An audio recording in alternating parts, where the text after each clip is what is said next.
IVM.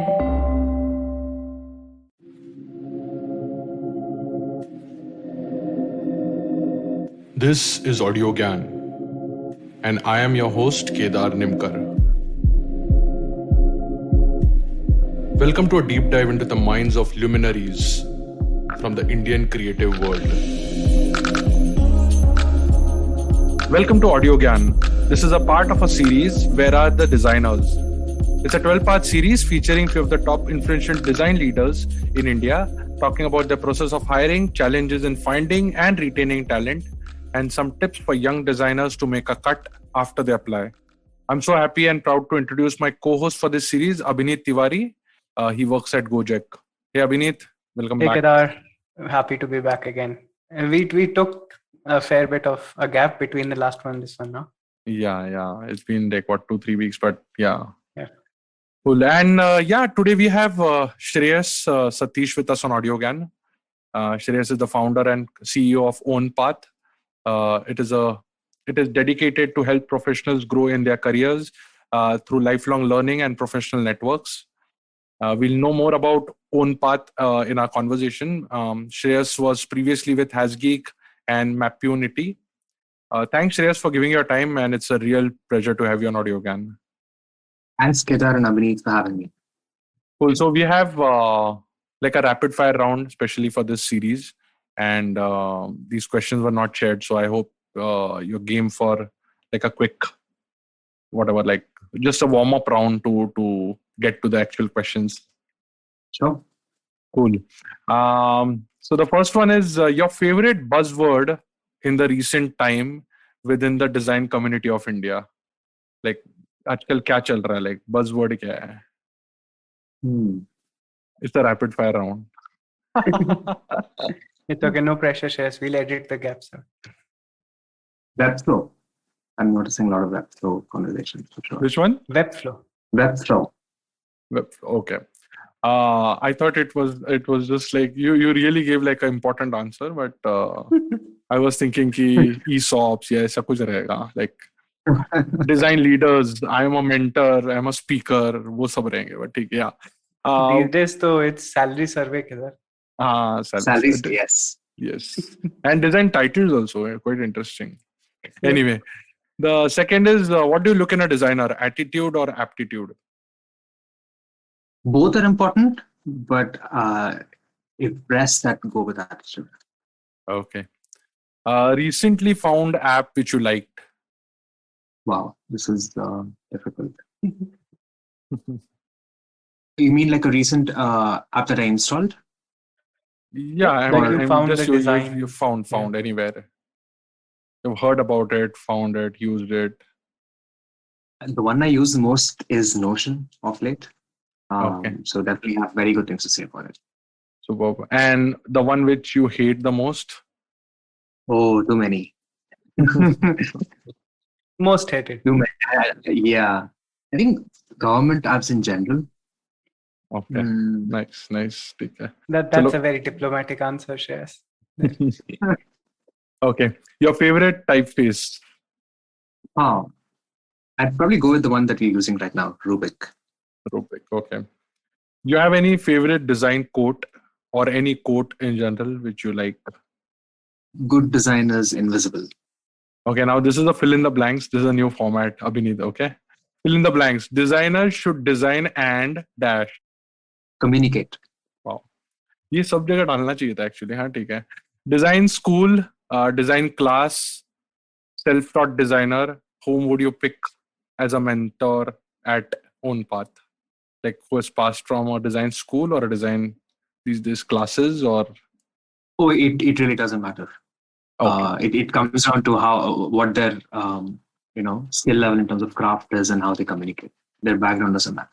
What's easier, being a designer or a CEO? So I've not been a professional designer, to be honest. Mm-hmm. But definitely being a craftsperson was way easier. Way easy. At least in certain aspects, because I think it's easier to fall in love with while doing the craft, whether it's designing or developing. Whereas there are aspects to the CEO which you're more excited about the outcome than the process itself. But you have to keep going because the outcome is what keeps you going. Awesome. Zoom or in-person classes? So this is tricky. I think both, but this is a rapid fire, so I can unpack this a little later if you like, since it's so relevant. Yeah. So Abhinit is making notes anyway, so he'll circle back on certain questions. All right, that was the rapid fire round. Abhinit, you want to go first? Yep, let's start. So, Shreyas, to kick things off, let's talk a bit about you and Ownpath. If you could tell us, why did you decide to start up with this? Is there anything missing in the current educational setup? And there are already a lot of classes and cohort-based programs now. Like, so what is it that you think is triggering all of these things all of a sudden? Sure. Can I give you a bit of backstory? Before I Yes, get please. to what's happening with OnPath. So I think there are like quite a few experiences that I've had in my life that have like nudged me towards what I'm doing right now, and that's kept me going, because doing a company is just mind-numbingly hard, right? So one of the earliest experiences I remember was when I was, I think, around 10. My mom actually had quit her job when I was born, and then my younger brother was born, and she didn't really get back to work for like very long time. And when I was 10, she wanted to get back to work, but she couldn't because she used to be a banker, and like ATMs had become common, technology had changed, and like becoming a banker itself, that profession had changed by the time she wanted to get back. So the alternative she was considering was, okay, maybe I'll, uh, become a teacher in a school. So, and I still remember the day when she came back from the interview and she said, these folks asked me if I had experience with teaching. And I told them I only had experience with teaching my kids, but no real experience with teaching, generally. And how am I supposed to have that experience in the first place if I don't have that experience? Like there's this catch-22 problem that happens when you're, making that career transition. Yep. Of course, only later on, I sort of realized that the issue there was less about my mom, but more about the education system, which doesn't really help people prepare, one, for jobs as well as it should be, and second, help people adapt to changing circumstances. Right? I think this whole model of you learn something for like 4 years and then you're set for life is just totally obsolete. Has been totally obsolete for a long while now, right? Yeah. So I think on a sort of a macro picture, that's the problem. That's the premise I started with. Basically, how do we have a system that's more adaptable, that's more around lifelong learning, like in a introduced way. I think the other aspect, of course, is design, because people sometimes ask me, why design? What is this emphasis on design? I've been excited to learn about design for a few years now. And I fortunately had a few friends who were designers. In fact, my housemate was a designer, and incidentally, he was teaching a course at NID. And there was this one day when I asked him, can I just like pop in to your course at NID? Right? Like, and he said, I would be happy for you to come, but I don't think NID will allow it, right? And interestingly, I think later that year, I was on a visit to the US, and I was staying near Palo Alto, and I got a chance to visit Stanford on a fairly regular basis, right? I sat in on a few talks, I went to some workshops, and I think my biggest takeaway from that was sort of how open that environment was. That I could just walk in, I could just go to a workshop, I could just sit in on a talk, I could talk to people there, I could talk to a professor there, right? And that sort of an environment didn't seem particularly accessible to me in India, right? So I think those were like fairly key influences in me getting to think about how do we like imagine an alternative in India, especially, right? An alternative to the traditional system, which is more open, which is more social, to learn, because I've really enjoyed learning in a social environment. And honestly, this is something I wanted for myself. Like it started off being, I want to learn design, more about design. And I think that I really love learning that, and by building projects and by learning from senior folks. And it really started from there. Solving that problem for myself. But with the larger sort of premise of, we don't have an education system that has sort of kept up to what is actually required. Sure. So, would you chalk up the recent rise of such programs to basically, the lack of whatever needs the education system currently is not fulfilling? Or do you think there are more reasons to why these things are emerging than that? I think the pandemic has played a role in terms of, because a sort of a cohort-based course does multiple things for people, right? I mean, learning skills is obviously one, but it also gives you a focused environment in which you share a certain purpose with other people, right? And that sort of brings in a sense of community that helps form bond, helps you make friends. And I think those sort of environments have been very lacking, especially during the pandemic, right? Sure. And it's a very rude shock to go from, for a lot of us being in a social environment, hanging out with friends, to all of a sudden finding ourselves at home all the time, not going out much. So I think that's the other aspect that programs like this solve, right? Which is providing a social environment in which those friendships can develop. Because I think learning is not just in a formal way that it happens, right? You don't just learn from a mentor or a teacher, but in the environment where you're building something with a friend, then you learn together. Sure. I think there's that aspect of it as well. And of course, people who are making career transitions want a structured learning environment, because I think the issue that's happened with the internet is, as amazing as it is to have all of this information, now we have the other problem, which is there's too much information now. How do I make sense of all of this? Like, who do I ask? Who do I trust? Where do I even start? Right? And what do I do if I get stuck? Like, these are the sort of questions that people tend to have. And a structured learning environment sort of solves for this and helps them focus and know that, okay, these are the things I need to focus on. This is who I should ask, and this is what's going to happen at the end of it. So I think it sort of helps provide some level of certainty, which I think people really like. Sure. That's But- interesting. Yeah. Kedar, please go on. No, I just wanted to ask you then, when you went to NID, like, I didn't go to NID. as in, when you wanted to just like check out what's the scene there, did you find any difference between, you said it was quite open at Stanford and like a different kind of environment. So did you reflect back and see that there's some, as in, why should like a university or a college let you in if you're not academically or like enrolled there? You have given some thought around it कि ऐसा क्यों हो रहा था, yet where is the gap? So to understand your question correctly, are you asking why is it not open in India, or are you asking why? Yeah. I'm not sure why, to be honest. I think traditionally there are routes of education which are quite problematic, in the sense that traditionally knowledge has been kept safeguarded or sort of protected, if I can even use that word, right, by certain people who have been in power from certain other people, right? I don't know if it actually comes from there, but the reality is that it does feel fairly sort of inaccessible, right? I think some universities have tried to make it more accessible. So I think IISc does public talks. Some universities do hold exhibitions, but I don't think it compares to sort of the level of openness in the US. At least from my experience of visiting both Stanford and Northwestern.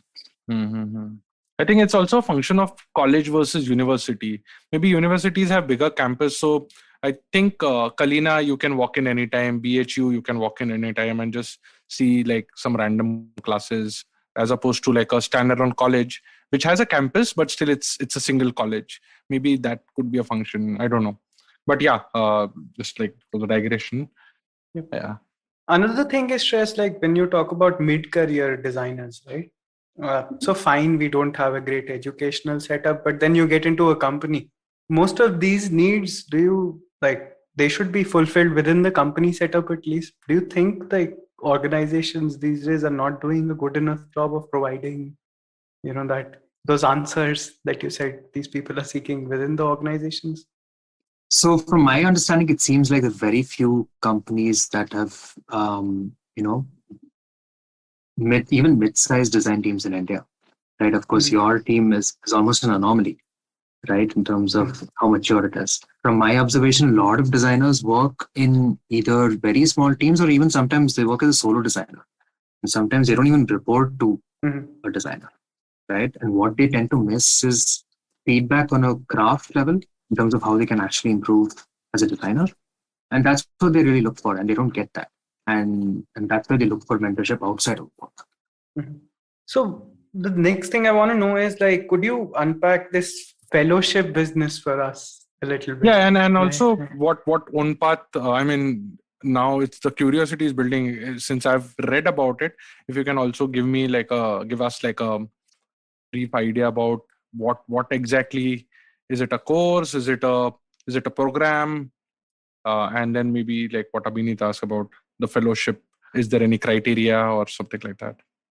Right. So the Product Design Fellowship is a 4-month intensive program, right, where junior designers define their own project, work in teams, and at the end of it, showcase their project on demo day. Right? It's not a traditional course. There are, of course, master classes. We do have sessions where they learn from design leaders like Abhinit himself. But really, the key focus is them defining a project, learning how to identify a problem, and iterate towards a solution. And what we're trying to really achieve here is several things. Okay, so from the learner side of things, we're trying to put them in an environment where they become comfortable with ambiguity, uncertainty. Right? When nobody is around to tell them what to do, are they capable of identifying a problem and working towards a solution? Do they have some process where if they feel stuck, they know that they have to go back and talk to users, or they may have to iterate on the solution a little more, or they have to go talk to a senior designer for some guidance, right? So I think what we're trying to create is this environment in which acts as a forcing function for them to really push themselves, an environment in which they may not have found themselves before. So that is one. That's the purpose of that, sort of the thinking behind the fellowship. The other aspect is from the company side of things. What we really want to do is the fellowship should become a very strong signal for employers when it comes to hiring, right? Essentially, what we're trying to communicate here is anybody who is graduating out of a fellowship has demonstrated a very strong sense of ownership because they actually defined a project and saw it through at least one or two iterations, right? They demonstrated grit, right? Because it takes grit to actually work through an intensive program like this, even for 4 months. And some of them did this while holding a day job, right? It also demonstrates communication skills because they have to present their work on a regular basis, right? Whether it's through internal review sessions, whether it's through a demo day, they have to communicate. Otherwise, they don't sort of quote unquote graduate, right? They have to collaborate. They all work in teams, right? And one of the things that I'm really excited about for the future is how we can have sort of our learning environment resemble an actual, product team. In the sense that can we have a product pod, right, where you have a product manager and a product designer working together to build the product, right? And so that the experience is as real as it actually can be, right? Sure. So this is what we're trying to do. Basically create a high signal proxy for employers that they can use to determine, hey, this person has gone through an intensive program. These are the attributes I can tell, apart from, of course, the technical skills that this person is supposed to have in terms of design or in terms of any other craft we're helping them down. Sure. One interesting thing there, Shreyas, like your stress on designers being able to find a problem, right? That feels a little personal. I sense there's something behind it, because typically what we are used to hearing is designers are problem solvers, right? And the problems are generally surfaced in organizations by the business people, right? Because they are the ones who understand, the business models. They're the ones who set the goals, or product managers, right? Why such a stress on designers being able to identify problems for themselves? So I'm not sure if it's a linear process or it's best done as a linear process in the sense that, a designer or an engineer is given a problem and that problem is never questioned or not refined and sort of they start working on the answer, right? I think a lot can be learned by questioning the problem itself, right? And sort of digging deeper and really understanding the question before getting to the solution. This is something that I've observed in my own practice before. I've observed in some of the students that we also work with, right? Which is there's this tendency to focus a little too much on the solution, right? Or focus a little too much on the first solution sometimes, and then get excited by it and sort of get distracted almost, right? Whereas I think our emphasis here is, while solutions of course are important, of course we're here to solve problems, but let's make sure we're solving the right problem. Sure. I hope that answers your question. Yeah, it does. In fact, मैं थोड़ा tangent ले रहा हूँ. So like one of my friend was asking कि designers करते क्या हैं, and I have this example, and I think I'm stuck with that example. If you can help me with a similar example, it will be great. So, एक example which I give is the product manager will come with a solution most likely कि यार AC का remote बड़ा कर दो, and to which the designer asks कि why, and he says like it gets lost, like sometimes in the couch or sometimes below the pillow or some bed ke niche. It's small and it just gets lost.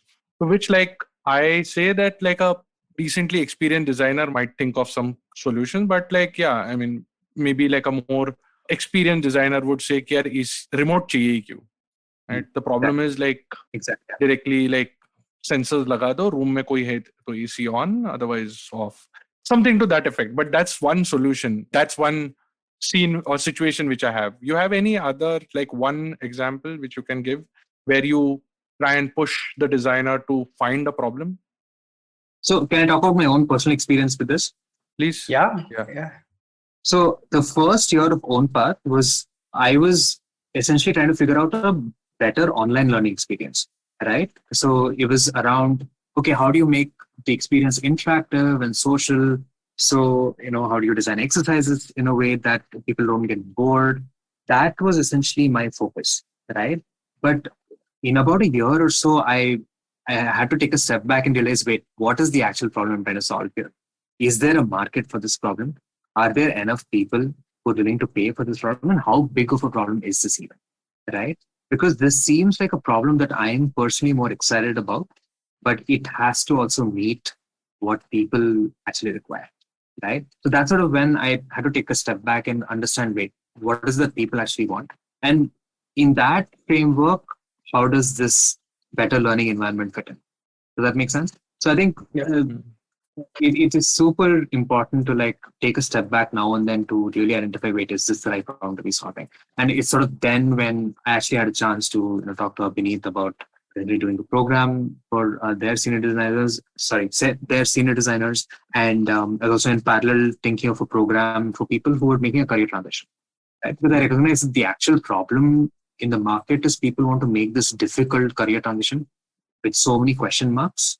And that's where this better learning experience, quote unquote, can actually be useful, right? Instead of it being a thing in itself. Because one of the other things I had to sort of, accept almost is for a lot of people, learning is a means to something, right? Especially in India, which is very understandable that learning is usually a means to either a job or a promotion. And sometimes, of course, it is an end in itself.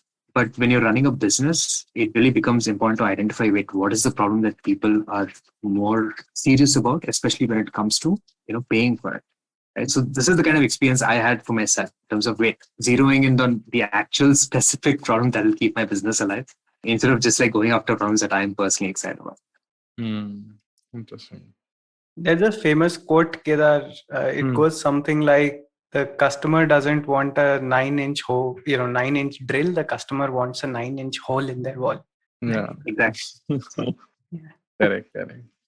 Oh. Yeah. Speaking about who are the people who want this, right? So is there any criteria to apply for Ownpath? As in like, is there a judging process that this person is allowed, this person of this background is more suitable, and there are any deal breakers? Because वही है मतलब दान भी सत्पात्री रहना चाहिए ना, मतलब like जिसको दे रहे हो उसको that person should value also, right? So it's a tricky one that you can't teach everyone. So how does that happen? Right. So I've actually written a blog post about this, but we actually want to admit as many people as possible, right? It is in the service of our mission. It is actually also a business interest to admit as many people as possible, while of course holding some level of standard, right? But the main decision that we are essentially taking is this the right time for this person to come into the program? That is it. Right? It's almost never that this person has the wrong background, or it's almost never that the case with that. It's mostly a question of, does this person have the requisite background so that they are feeling like they're part of the rest of the cohort. Right? They're part of the cohort which is also at a similar level, because they all have to work together. Right? So you can't have people with very different experience levels working on projects together, at least in a learning environment. So that's the thinking behind that. But we don't really reject people, and that is something that I don't really like from the university side of things, because I've had my applications turned down by universities like way back as well. Right? Like I know how it felt like when I was rejected by MIT. Right? So I don't want to be in that kind of a situation where we are rejecting people, because I don't think we are some arbiters of who gets to learn or who doesn't get to learn. Absolutely not. We definitely see it as, hey, is this the right time? Will you benefit the most by joining us right now? If not, here are certain resources that you can use to learn, and come back to us for the next cohort, or maybe 2 cohorts down the line. We're still going to be here, and we'd love to admit you. Awesome. But that said, some requirements we look for is, at least around 2 years worth of experience in a design field, whether that's digital design or graphic design. Are they able to communicate their work with some clarity? I think one of the sort of anti-patterns, if you will, I've seen across profiles is I just see screenshots of either graphic design with like zero explanation. I don't know if this person has designed it. I don't know if a team has designed it. Sometimes I have no idea, right? Which is why we sort of try to get them to communicate with who designed this, how many people actually were part of it, what is the impact. And it's okay if it had no impact. I mean, that's fine. But at least what is the result of it? What did you learn from it? I think the learning part is actually what we really look for. Are you able to reflect on what you did? Zero judgment on whether something worked or not, because sometimes it's not in our hands. But are we able to reflect and learn from what happened? So these are some of the sort of signals we look for to prioritize applications, not so much reject them. And the reason why I ask you is because when I was in Book My Show, I had a very huge team of about 35, not as compared to Gojek, but yeah, it was pretty huge for me coming from ClearTrip. 35 designers in the graphic team. And most of them were really good at their craft, but somehow graphic design, what's the North Star, where the graphic design as a profession will go, maybe they were not exposed to that. So everyone just wanted to be part of the product team or the UI, UX team, whatever they call it. And they wanted to do courses. They were coming to me and saying, ye course karu kya, wo course karu kya? And I was clueless what to do.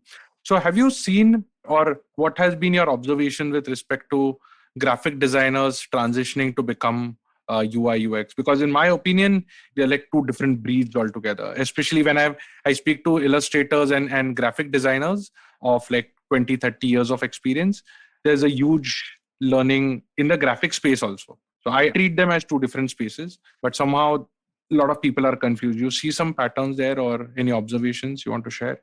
So from the folks I've seen at Ownpath, I think the challenge is mostly around the medium, right? Basically understanding what are the limitations of the digital medium, what are the possibilities, right? Like, for example, what are the APIs available on, say, Chrome, right? I mean, this just takes a little bit of learning. And then, of course, understanding and designing for an interactive medium. Because usually, like, for example, we have somebody coming in from textile design, right? I mean, while their process of understanding who you're designing for, understanding what your budget constraints are and so on might translate fairly well to product design as well.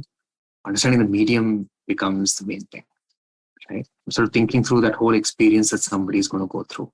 But these are skills that I think can definitely be learned, because at least in my opinion, the harder thing is taste. And that I've found that they usually have. Interesting. Before we jump next, let's take a quick break. We'll be right back.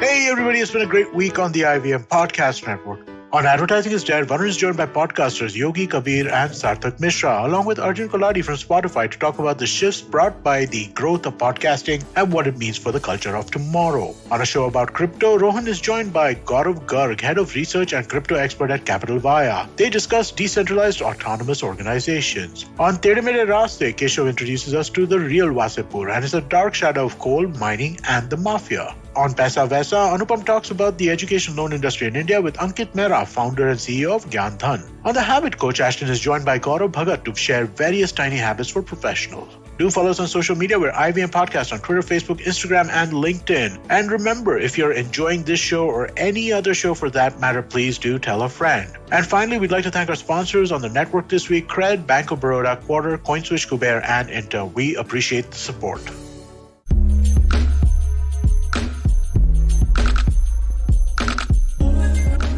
Okay, welcome back to the show. So, Shreyas, could you dig a little bit more into how has the experience been so far with conducting the cohorts that you have. Is there any particular insight about, their psychology or any observations or patterns that you've seen after giving this a few trials that you'd like to share? Or how do you judge the taste also? Yeah. Or how do you build the taste? I would say not judge, but build the Yeah. taste, because that has been my personal curiosity. All the people whom I work with, I just tell, यार देखो, like मतलब 10 type के 10 genre के गाने सुनो, and 10 like just explore and expose yourself to variety of things. So Yes, absolutely. And I was actually thinking about this, right? And one is, like you said, really observing amazing work out there, sort of trying to reverse engineer what might have gone into it or what makes something good, right? So that's one. But I think the other thing that at least I personally benefited from is just hanging out with people who have significantly better taste than I do, right? Like years back, I didn't have good taste when it comes to design or writing, what have you, right? Or writing code or what. Like I noticed my own writing significantly improve after spending a few months writing my statement of purpose. And I had somebody helping me writing that, right? And he really put me through like some level of rigor, right? Like he made sure every sentence was proofread, and he made sure I was crafting it well. He made sure every paragraph was flowing well, one to the next, right? And that sort of really changed how I write. Like I would look back at my previous writing and I would cringe, right? And this is the same experience I had with programming. Right? I was lucky to have bosses who really made sure I was writing good quality code. Right? I was lucky to sort of have folks who had much better taste in terms of design than I did, and that's how I sort of picked up my own taste. Right? And I found that this applied across, whether it's cooking, whether it's how you treat people, right? Like all of this I've learned by just hanging out with people who had better taste, right? And that's also sort of what we're trying to create with this environment, right? Like just by exposing them and getting feedback from folks who much further ahead in terms of learning curve, in terms of taste, I think it's just so much more faster to pick that up. In terms of being able to tell if something is good or not, why something is not good enough, right? Because I think once you show something like enough number of times to like a mentor, you're able to predict what your mentors might say. At least that's definitely happened to me, right? So I think that's definitely helped build taste. And of course, the other thing is sort of really observing high quality work and understanding what went into it. And to answer Abhinit's question, in terms of psychology, I think this is really tricky to answer without causing controversy as such. It's okay, feel free. Nobody we listens. love controversies. So one thing, like I mentioned earlier, was I think falling in love with the solution, right? Like it's because sometimes it's folks come up with a first solution and they're just really reticent to let go of it. Falling in love with the problem, right? Or at least falling in love with their framing of the problem, right? And sort of helping them be a little detached towards both the problem and the solution, because it's important to learn that you may be solving the wrong problem in the first place. Forget about the solution, right? So that's one. Two, I think learning to take feedback is also a skill. I think it's very easy to get defensive, especially when taking feedback, slightly public setting. I mean, it's obviously not totally public. There's 10 people in the cohort. But even then, I think it requires some level of maturity, if you will, right? To be able to take feedback in a way that's not personal. And we, of course, absolutely make sure that no feedback is personal on any level, right? It's always about the work and how the work can improve. And one more thing is this is really interesting because you don't just want these folks to be students, right? You want them to teach each other as well, right? Yes. So yes. how's that worked out? Like, did it work out exactly like you hoped it would? Or did it take some coaxing or? I think it actually worked very well because I understand they created their own WhatsApp group and apparently was buzzing in terms of, them discussing what's going on, the challenges they were facing and so on. So I think we did fairly well in creating this environment which resulted in a community.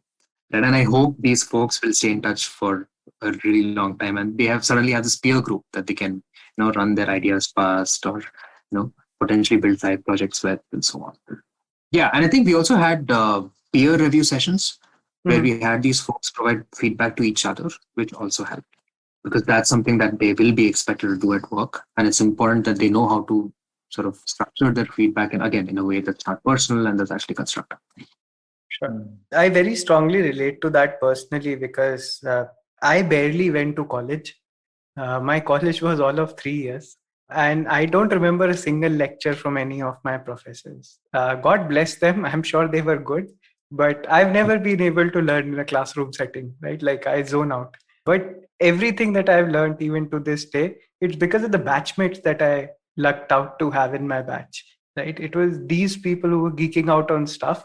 It was these people who kind of inspired me to not just sit on my computer and watch movies all day, but do something productive in my life, because all of these other people were. So I find this very interesting and very intriguing, and good to know that it's working out there. And good to know that it didn't take a lot of coaxing for you, right, for this to get going. Yeah, I think it being so intensive may have contributed towards this advertently. Like if it was just a series of lectures, I think it may not have had this effect. And because it was so intensive that it sort of got them to form a community. Sure. Yeah. We'll change gears a bit because I think we've covered a fair bit of the designer aspect of it, as in like the people who come to learn and come to build, be in that environment which is conducive. The business side of things.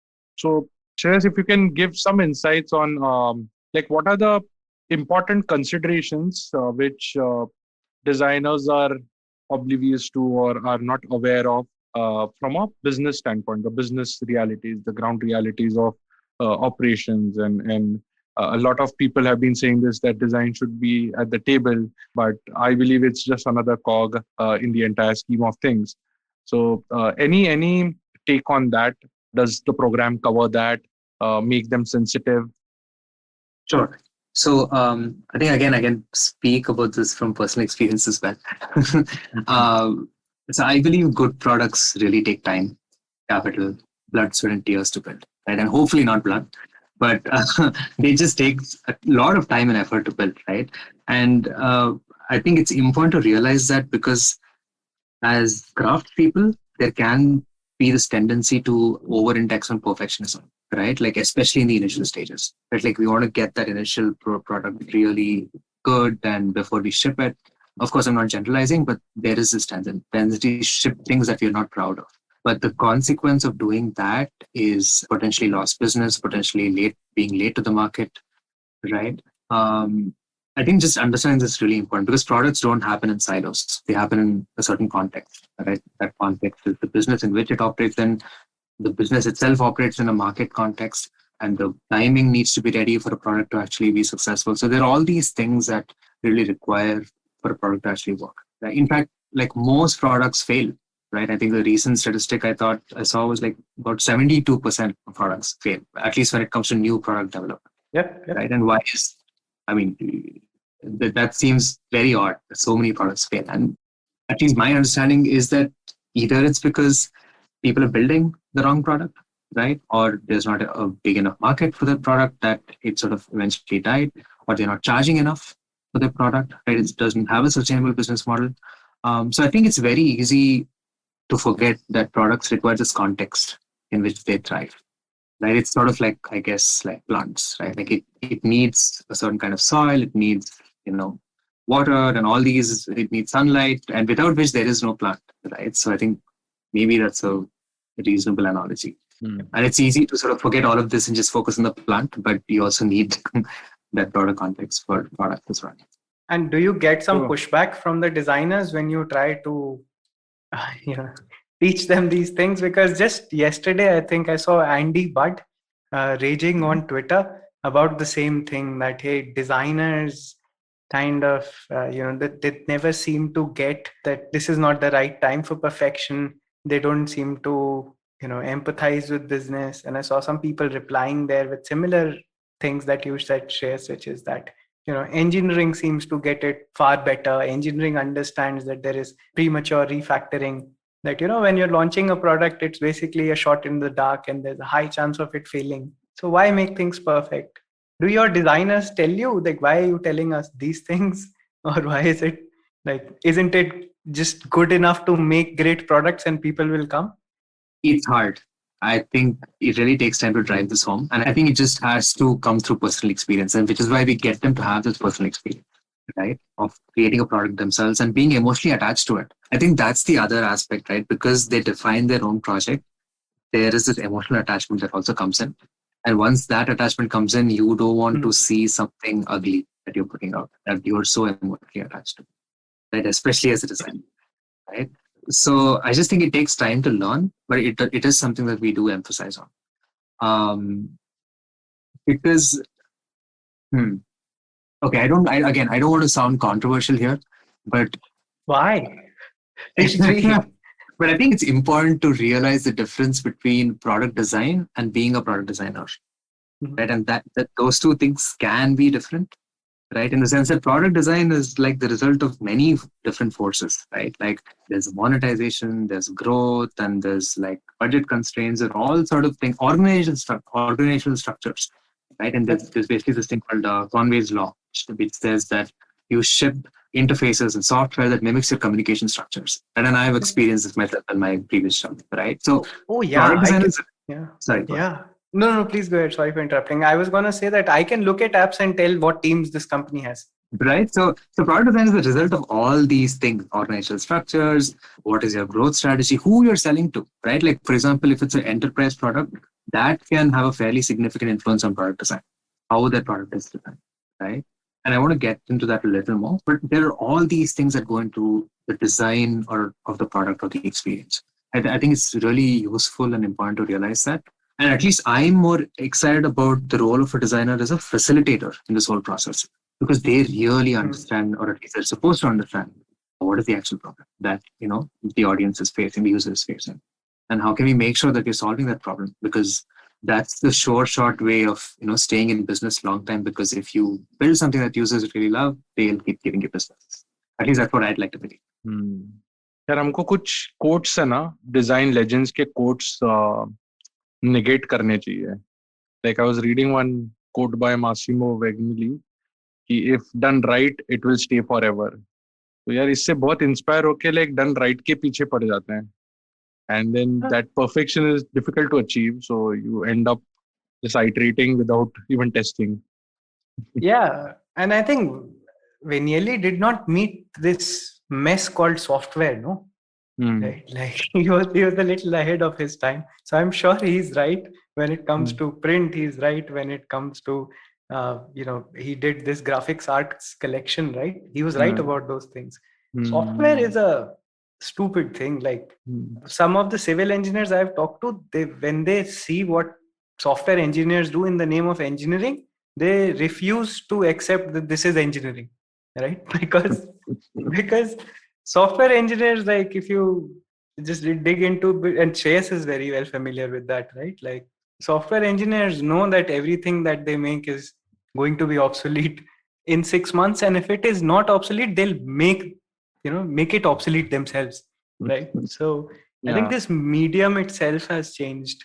Like it's like an unstoppable force meeting an immovable object, right? Unstoppable force being this design perfectionism, and the immovable object is the medium of software, right? Interesting way to put it. By the way, I think engineers also make this mistake in the sense that engineers love writing code, right? But in a lot of cases, you shouldn't be writing code, because every line of code you write, especially if it's not earning you money, it's a liability. You have to sit around and maintain it. And who's going to do that?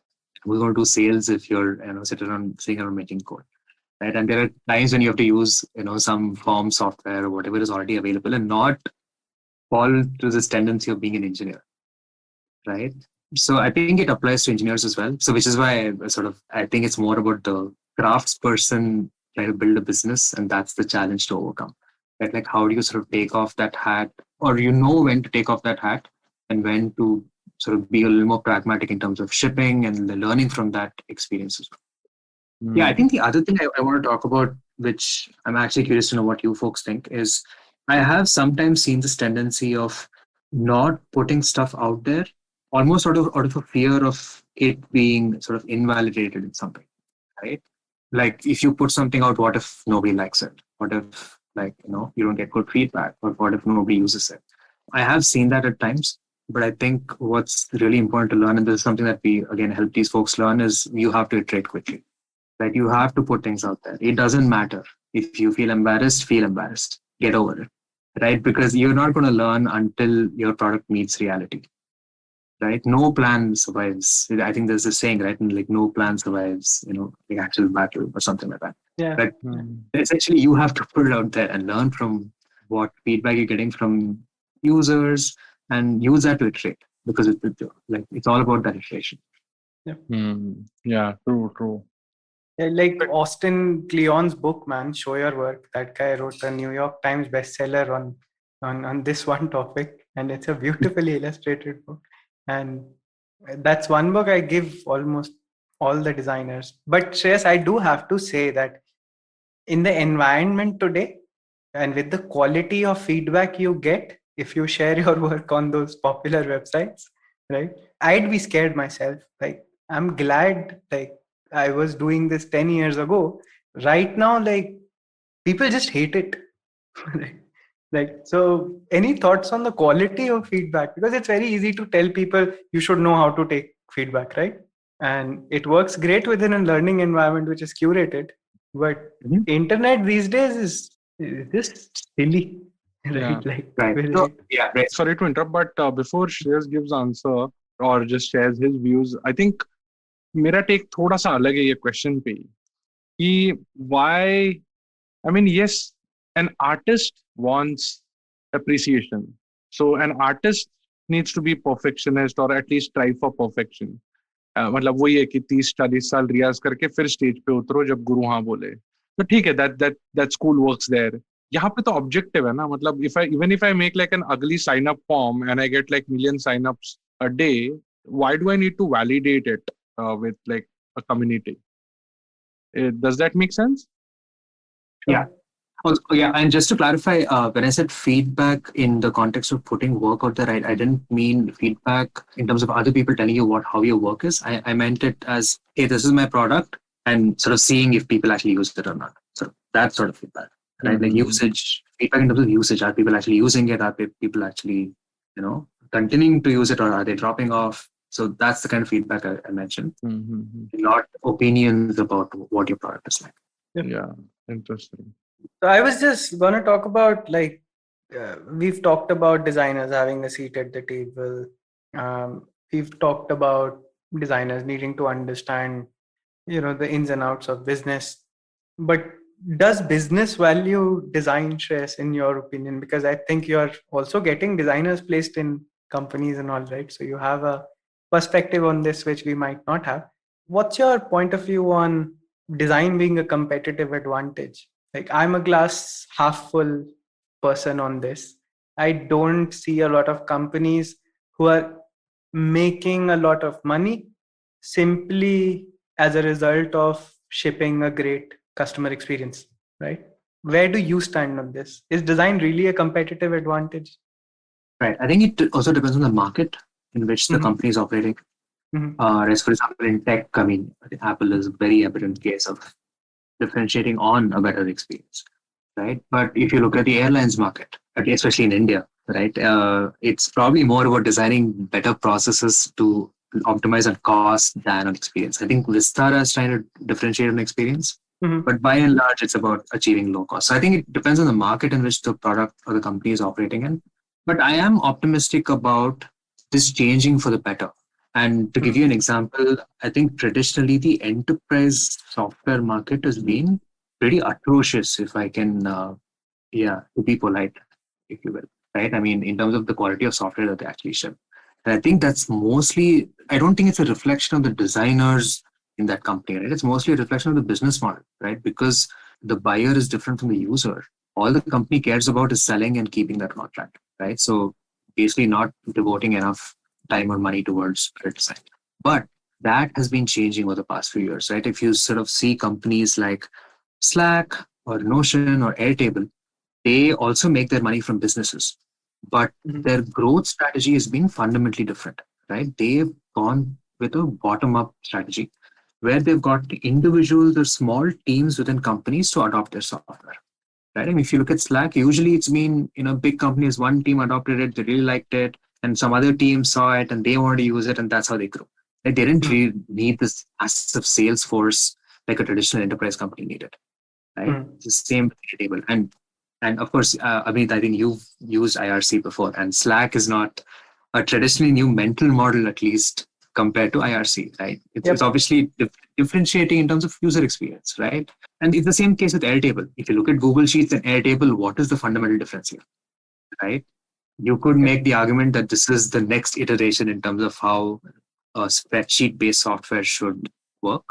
Of course, Airtable does not have numerical functions as sophisticated as Google Sheet does, but at the same time, Airtable does allow it to be used as a content management system, right? But anyway, so coming back to the point, these are these sort of B2B companies that are sort of bucking that trend and differentiating on experience. And that, I think, is very exciting.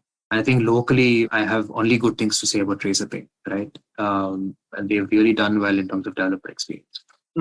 So, and I think it's also gotten to a point where the standard for design with B2B is almost like people expect it to be as good as consumer apps, right? People expect it to be as good as Instagram, right? And the standards have definitely gone up. So I am optimistic about it meaning good business, also because now B2B businesses, especially in India, are appealing to global markets, right? It's not just India. And so their design has to be, top notch, especially when they are competing with companies, in a little more mature markets like Western Europe or the US. So definitely hopeful in terms of some markets, whether it's in B2B tech in terms of design being a competitive advantage. But I think some markets, just their nature of being low cost services, there it might be a little difficult to differentiate in design. Sure. That's an interesting view on that. So what I'm hearing is that if you're a designer and you want to work for a company where design really makes a difference, you'll have a better luck trying out in B2B markets than B2C markets. I know it's a very narrow reading of what you said, but that's what I heard. I mean, in B2C as well, B2C is really wide, right? So in B2C, there are companies that appeal to a fairly wide section of the audience, which do take design seriously. I mean, like, of course, what you folks do, or at home, what, Swiggy does as well, or, a lot of the apps do appeal to a fairly wide range of audience. But there are some companies that don't do that. They appeal to other sections of the market where cost is more important, right? And the experience is not as important. So I think it also depends on the segment of the market, the priority.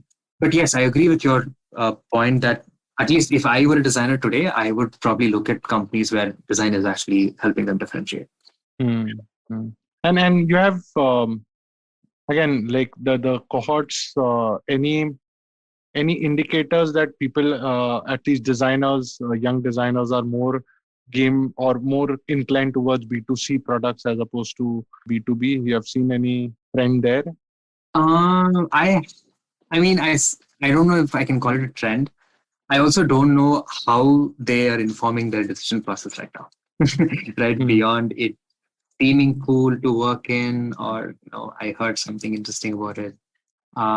Maybe I'm wrong. I don't know if there's a clear rationale in terms of why they want to work in a certain section of companies.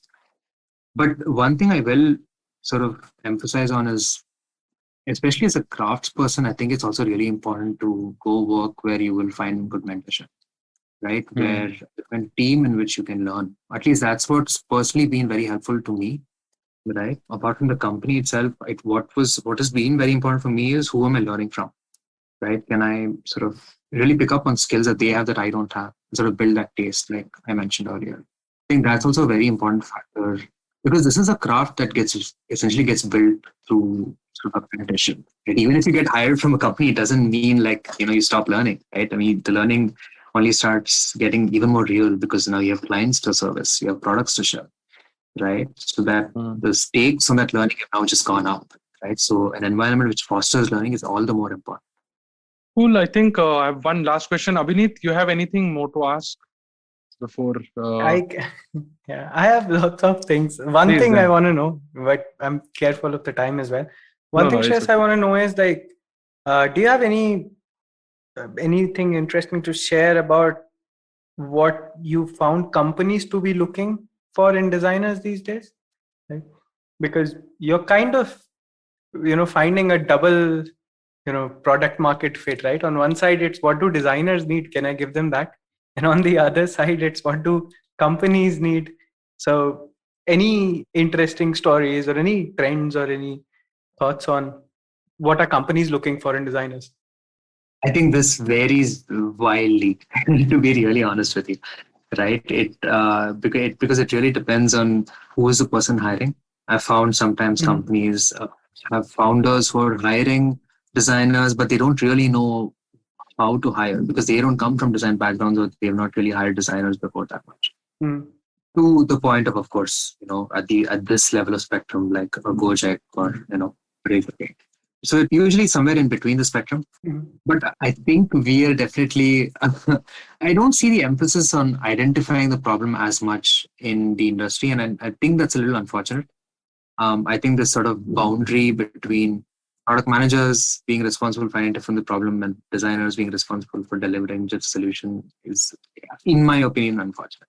So I think the expectations companies tend to have is, can this person, whip out screens, work with the PM to create these prototypes and then work with the developer to ship them. So yeah, I've not been too impressed in terms of what companies usually require from designers.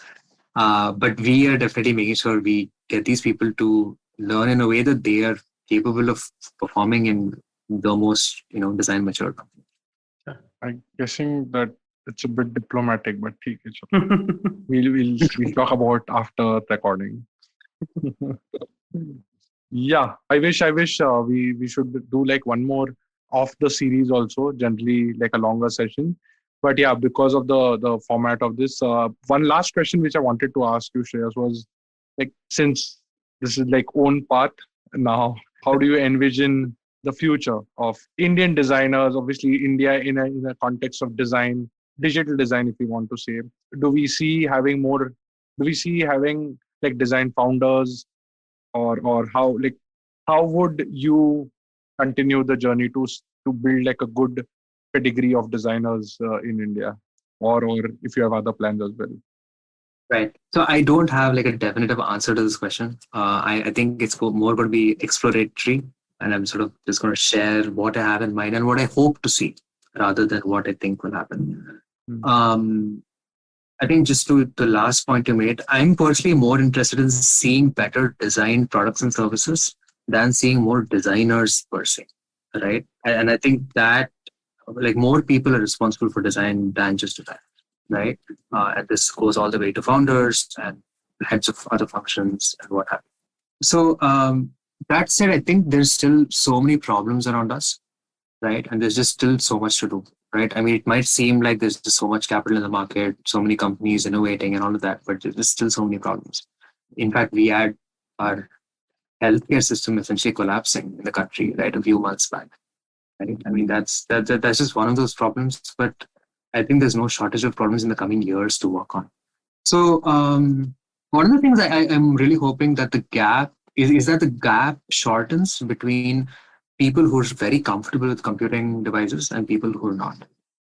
Right? And I'm thinking folks definitely my parents, right, who are nowhere as comfortable with phones or computers as I am or as my brother is, right?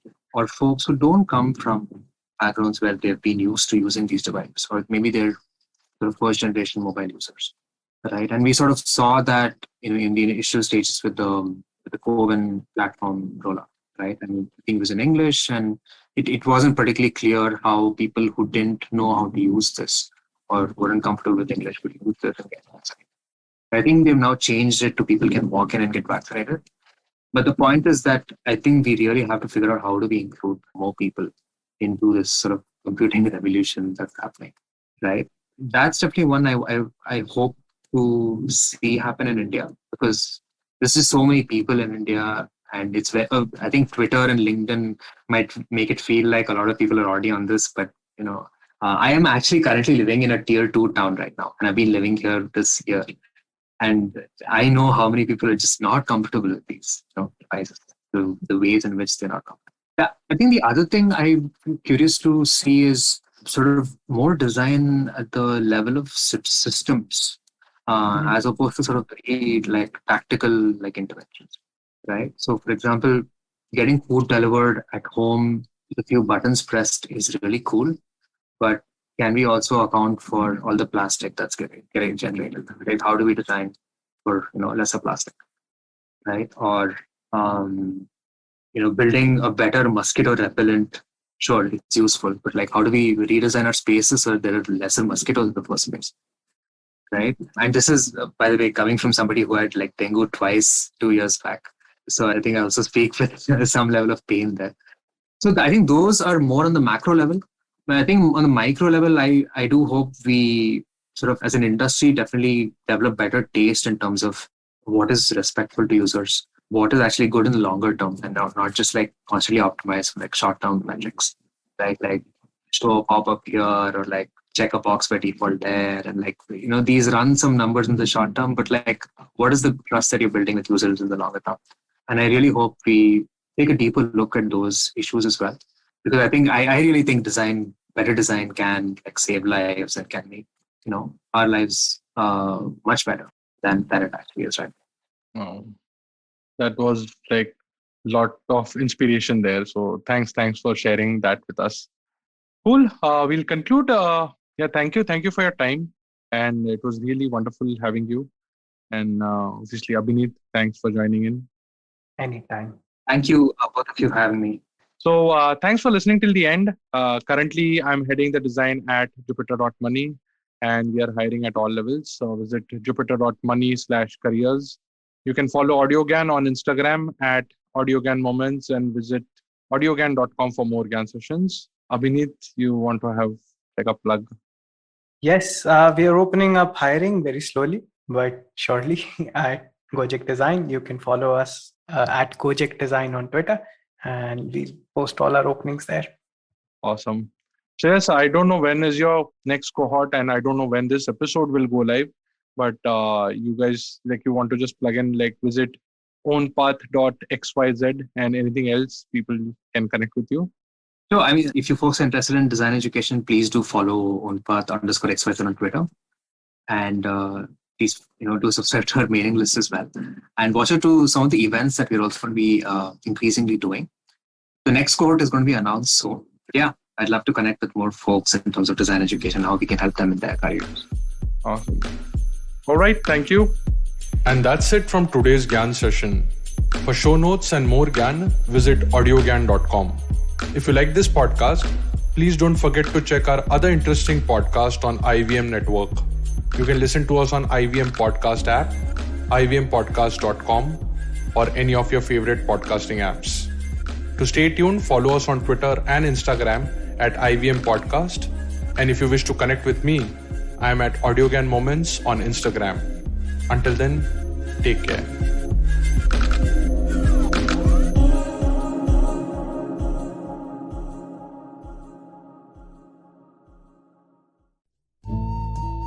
सफर, रास्ते, मंजिल और मुकाम अक्सर ये हमसे कुछ कहना चाहते हैं, पर हम हैं कि अपनी रोजमर्रा की जिंदगी में इन्हें सुनने से कतराते हैं।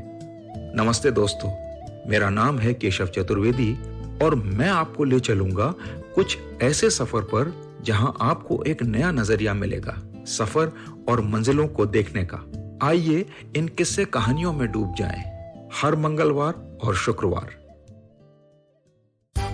Come learn and experience the ABCDs of being queer with me, Shunetro, and me, Farhad, on our show Gay BCD. The two of us take you through our stories and experiences of being gay men in the city of Mumbai and have candid and sometimes downright scandalous conversations about sexuality, gay culture, and everything in between. Catch new episodes of Gay BCD every Tuesday on the IVM Podcast website, app, or wherever you get all your podcasts from.